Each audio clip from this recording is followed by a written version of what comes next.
Hello and welcome to a new On the Road with Alex video. This video has been requested by one of my viewers, so please do remember that you can always contact me in the comments of the videos or onto the questions and extras page of the On the Road with Alex website. So I suppose it's time to get my sensible hat on.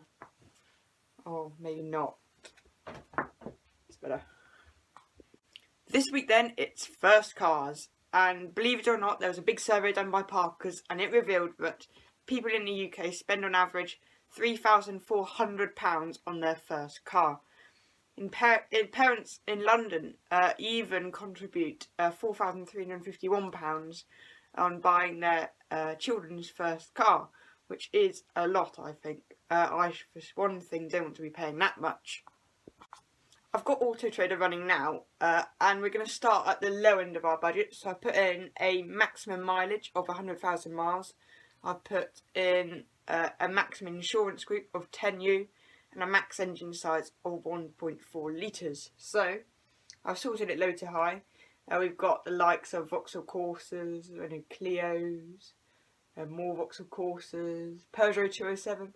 But one which has caught my eye is a Volkswagen Polo from a dealership.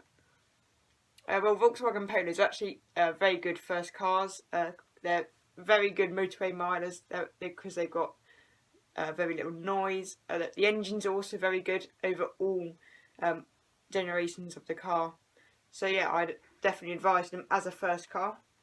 This particular one is a 1.4E, £490, 79,000 miles.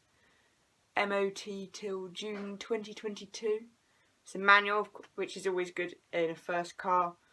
It's petrol and it's ULEZ compliant. Sounds good if you ask me.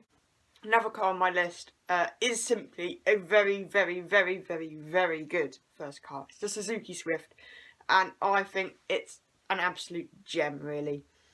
It's very good to drive, it's very quirky, very reliable, and also well equipped. I found one for £2,000 from a dealership with a long MOT.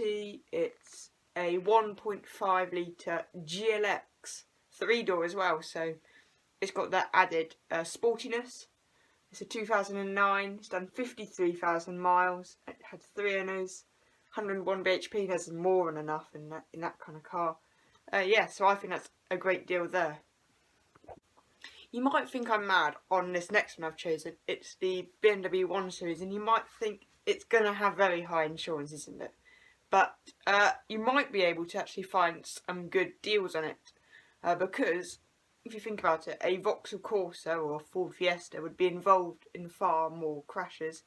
However, a Bmw One Series, far less. So sometimes the insurance premiums are lower, which is a good thing. For example, I've found one. I've gone for the SE spec. It's up from the ES because you get barely no equipment. And of course, in a 1 Series you get real drive, so it's great to drive. It might not be the most relaxing cruiser, but you also get that great badge. And wait, it's a BMW, isn't it? So I've found a 1.6 116i. That will be the cheapest insurance engine, and it's done 49,000 miles. Full service history, 2 owners, plenty of MOT left, £4,850. I'd say that's a pretty good deal. It is at the high end of your budget, but yes, I'm quite fond of that. Some of us, though, might need the added practicality of an SUV, and there are lots out there. You could have a Honda CR-V or anything really, but I prefer the old-fashioned way. Why not a good old-fashioned estate? So I've gone in, I've done a max mileage again of 100,000 miles, chosen an estate, and that's it really. So sorting by low to high, there's Toyota Corollas, Vauxhall Astras, but they're all a bit old and they're not particularly nice. This one's alright, a Peugeot 207 SW, part exchange to clear, 100,000 miles, 2008, so relatively new, and £999. That sounds good. Do love the Volvo V50s. They're very nice cars. Very good at the motorway miles or anything really. More Peugeot. Skoda Fabia. but only has 64 bhp. Do you really want that much power? Not really, you want a lot more. Renault Lagunas. I did find another Renault Laguna which I was very fond of, with a panoramic roof, and everybody who does know me probably knows I do love a panoramic roof. I'll see if I can find that Renault actually. There it is, I found it, the Renault Laguna. This is a 2-litre DSi Initiale 5-door.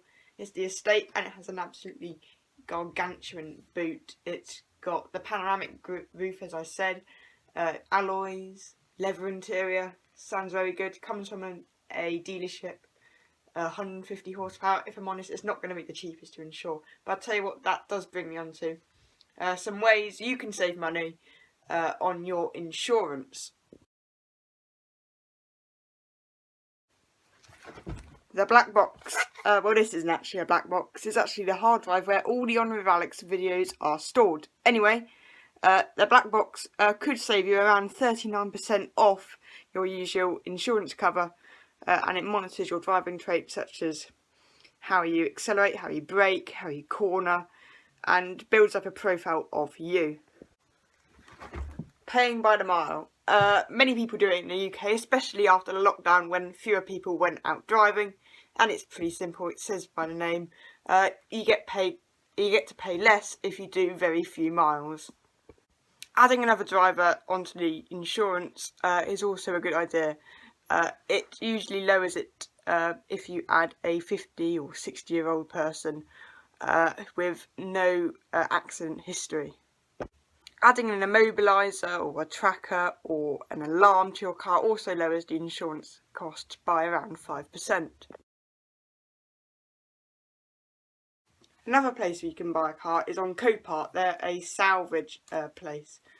So, for example, I found this Category N Ford Fiesta Z-Tech, 40,000 miles, estimated. I hope you enjoyed the video, and do go onto Auto Trader to check out the used cars available there, because it's always changing. There's always different cars available, and some might be good, some might be bad. Do check out the reviews. You can check out my channel for reviews as well on any other cars. So I hope you enjoyed. Bye then.